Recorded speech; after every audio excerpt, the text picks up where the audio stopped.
या बातमीचे प्रायोजक आहेत हॉटेल बडे पीर।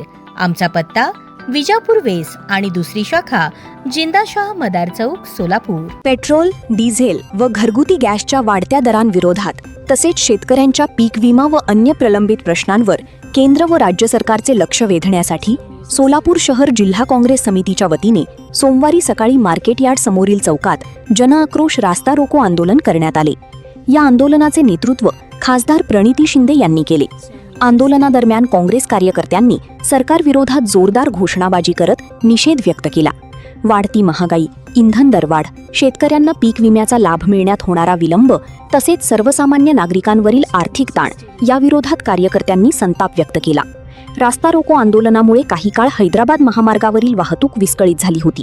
वाहनांच्या लांबच लांब रांगा लागल्याने परिसरात वाहतूक कोंडी निर्माण झाली। पोलिसांनी घटनास्थळी बंदोबस्त ठेवून परिस्थिती नियंत्रणात आणली।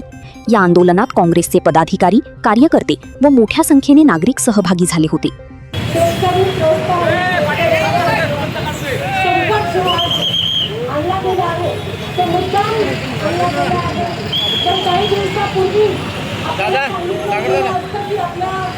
देशात तेल किती आहे तर काही दिवसापूर्वी रशियाकडून तेल विकत घेण्याचं बंद केलं नसतं, इराण काढून तेल विकत घेण्याचं बंद केलं नसतं तर आज पेट्रोल आणि डिझेलचे रेट वाढले नसते। काही दिवसापूर्वी पंतप्रधान आपल्याला सांगतात की खत वापरू नका, शेतकऱ्यांना खरीपाचं सीझन आहे त्याचं खत वापरू नका। आज खताचे रेट किती वाढले? हे संकटात शेतकऱ्यांना करू टाकलं, या देशाला करू टाकलं तर या देशाच्या पंतप्रधानांनी या देशाला संकटात टाकले। वेळ होती, युद्ध आपल्या देशात नाहीये, लक्षात घ्या। युद्ध आपल्या देशात नाहीये, युद्ध दूर देशात आहे, पण तरीही आपल्या देशात का परिणाम झाला? तेच ते इंदिरा गांधींचं बोलतात त्यावेळेस भारत युद्धात होतो तरीही स्टेबल राहिलं। आज भारत युद्धात नसतानाही भारताच्या लोकांना भोगावं लागतं, कारण का या मोदीच्या सगळ्या पॉलिसीमुळे।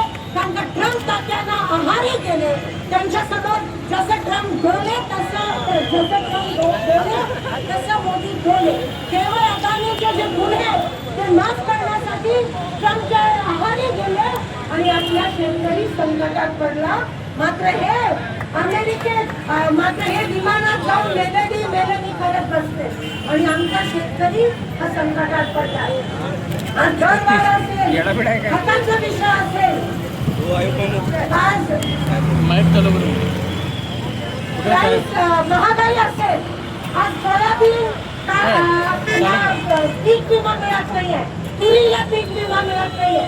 शेतकऱ्याचे खूप मोठे हाल झाले। एकतर वाळूच्या ठेक्यामुळे शेतकऱ्यांना शेतीपर्यंत पाणी सोडायला या लोकांनी वेळ लावला, कारण का त्यांचे पॉइंट सगळ्या ठिकाणी नदीमध्ये आहेत।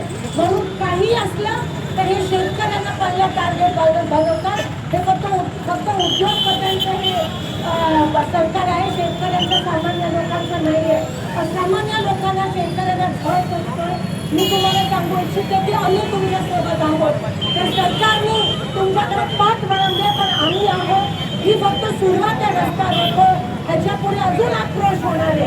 आज 5-6 जणांनी या ठिकाणी बोलणं केलं, पण ही फक्त सुरुवात आहे आणि आम्ही झुकणार नाही आहोत। आम्ही बळीराजाच्या मागे आहोत आणि राहणार आहोत शेवटपर्यंत। बळीराजा हे राजकारणाच्या पलीकडे या देशाचा कमी।